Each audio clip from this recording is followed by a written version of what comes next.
Who really attacked Punch? The untold story behind the bullying claims at Ichikawa Monkey Mountain. Behind Punch's adorable face, a face that has captured the hearts of millions, lies a story far more complex than just a baby monkey being attacked by adults. Ever since Punch rejoined the Japanese macaque troupe at Ichikawa Monkey Mountain on January 19, 2026, videos of him have flooded the internet, going viral almost instantly. There are clips of Punch being chased, clips of him being scolded. There's even one harrowing video showing his tiny body being dragged across the ground by an adult macaque.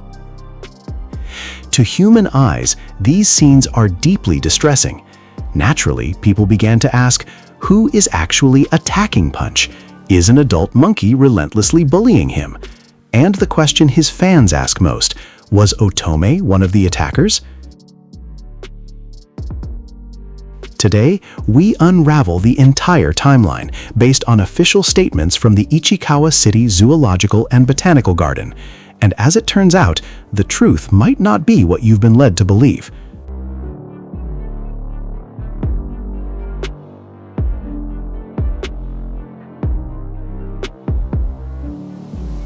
Part 1. January 19th. Punch rejoining the troupe. January 19, 2026 marked a pivotal turning point in Punch's life. On that day, he began spending his time on Monkey Mountain alongside the rest of the troupe. This transition was far from sudden. According to Ichikawa Zoo, preparations had been underway since Punch was just a tiny infant. At around 3 months old, he began interacting with other macaques through a protective mesh fence. By the time he was 4 months old, keepers started bringing him directly into the Monkey Mountain enclosure. The goal was clear. Punch had to learn how to be a Japanese macaque. This meant more than just eating and growing. It meant learning body language, understanding hierarchy, respecting social boundaries, and mastering how to communicate with his troupe. Before his full return on January 19th, Punch was even paired with a young female known for her gentle demeanor toward him, though the zoo never publicly disclosed her name. Keepers Kosuke Shikano and Shunpei Miyakoshi closely monitored their interactions. Once they saw that Punch could interact without constant human intervention, the zoo deemed him ready to live with the troupe. Yet, Punch still held on to one vital comfort, his favorite plush toy. It offered him a sense of security whenever he felt frightened or needed solace, a crucial bridge in his transition from a human-reared infant to a member of a wild macaque society. Part 2. February 19th, the video that changed everything. Roughly a month after Punch joined the troupe, a video surfaced online that changed the narrative overnight. Recorded on February 19th, the clip showed Punch attempting to interact with a young infant. The infant backed away, and Punch sat down. Moments later, an adult macaque rushed in, grabbed Punch, and dragged him away. To millions watching online, the conclusion was simple: Punch was under attack. As the video spread like wildfire, Ichikawa Zoo released an official clarification on February 20th. The zoo acknowledged that Punch had indeed received reprimands or discipline from troupe members on several occasions. However, they stressed one critical point: no monkey had shown serious aggression toward Punch.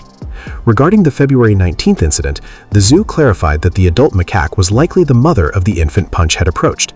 In other words, her action was heavily rooted in maternal protection and social etiquette. Notice the key word likely. The zoo never identified the macaque by name. There is no official basis to claim this was Otome or this was Monkey X. All we know for certain is that an adult macaque, presumed to be the infant's mother, dragged Punch away. Following the incident, Punch remained completely unharmed. The zoo reported that he resumed interacting with other monkeys and continued eating normally. Part 3. Discipline or attack. This is where Punch's story takes a fascinating turn. To humans, behaviors like chasing, dragging, threatening, or swatting are instantly categorized as bullying. But Japanese macaque society operates under a vastly different social framework. In a statement released on March 10, Ichikawa Zoo explained that Japanese macaques live in a strict hierarchical society. Higher-ranking individuals frequently enforce what the zoo terms disciplining actions. In short, harsh behavior does not automatically equal a desire to harm. Many of these stern interactions serve a vital social function. Younger monkeys must learn who is dominant, when to back off, how to respond to threats, and when an interaction has reached its limit. So when we see Punch being reprimanded, we cannot project human social rules on him. That said, the zoo did not turn a blind eye. Subsequent developments showed that keepers were constantly monitoring Punch's situation. Part 4, February 27, Otome entered the picture. On February 27, Ichikawa Zoo provided a comprehensive update on Punch's background. This was the first time the name Otome, frequently cited by fans online, was officially mentioned. However, she was not introduced as an aggressor, quite the opposite. The zoo cited Otome as a success story, a Japanese macaque who had also been hand-reared by humans. Like Punch, Otome once relied on the plush toy for comfort. As she grew, she naturally outgrew her attachment to it and successfully integrated into the troop. Not only that, but Otome went on to give birth 4 times, raising all her offspring independently, who then grew up to have young of their own. When Ishikawa Zoo brought up Otome, the official context was clear. She was proof that a hand-reared macaque could successfully adapt to normal social life within a wild troop. She was never cited as Punch's bully. This distinction is crucial. Up to this day, there is zero official evidence implicating Otome as an attacker. Part 5, March 8. The tide begins to turn. Then came a critical date, March 8, 2026. At this point, Ishikawa Zoo took a much firmer stance. A few high-ranking individuals in the troop were becoming increasingly physical with Punch.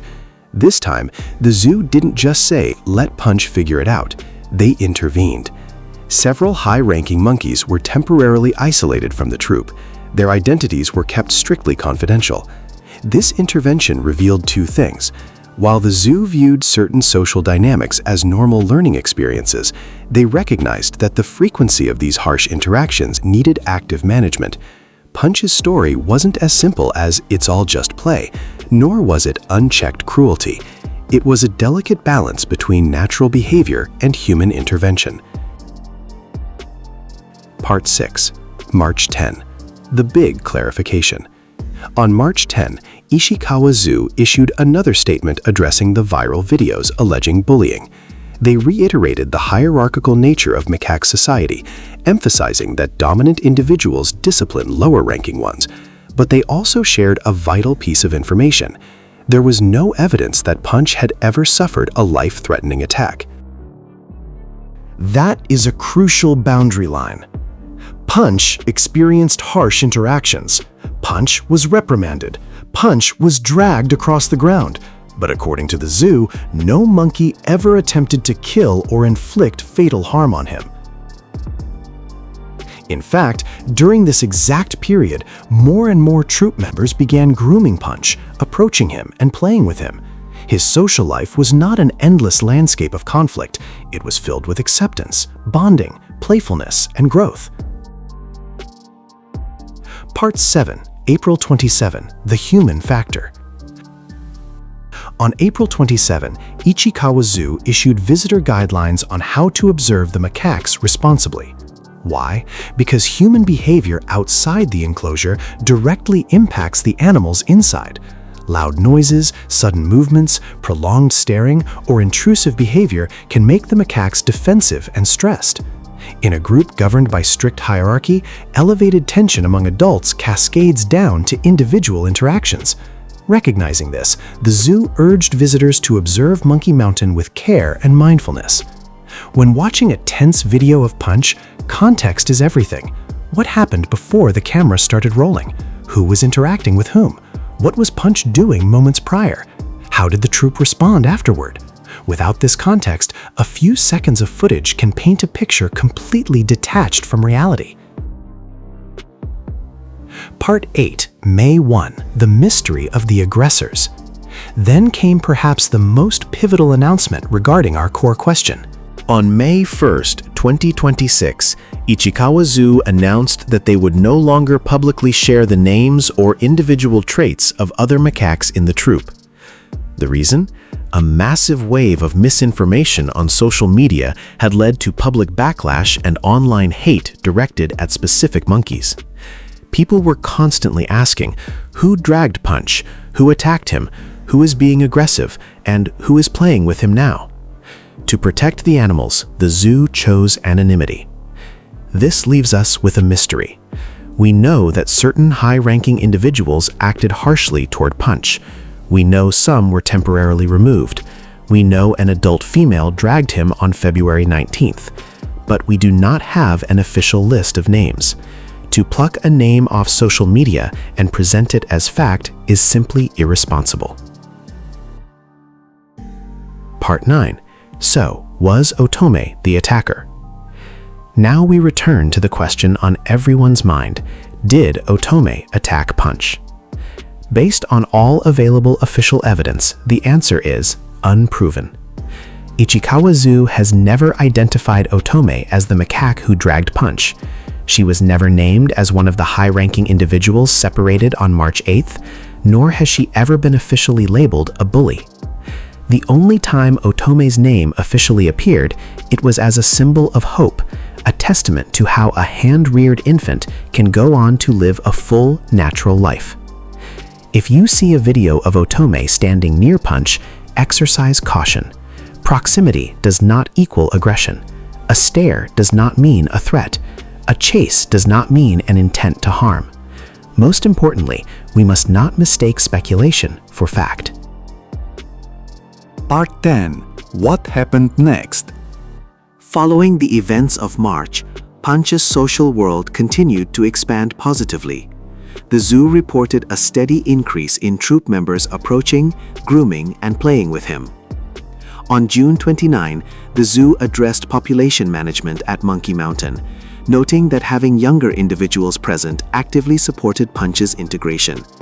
A larger troupe size did not automatically mean overcrowding or stress. The facility had decades of experience managing larger groups smoothly. Then came a milestone day, July 26, 2026. Punch celebrated his first birthday. The zoo hosted a special birthday message exhibition to display the overwhelming wave of love and support sent by fans from around the world. Conclusion: the truth behind the screen. So, what really happened to Punch? The answer isn't Punch was bullied, nor is it nothing ever happened. The truth is far more complex. Punch was scolded, Punch was dragged, Punch faced tough love from his troupe. Certain high-ranking macaques were even temporarily isolated when their behavior became too frequent. Yet, Ichikawa Zoo maintained that Punch never faced a life-threatening attack.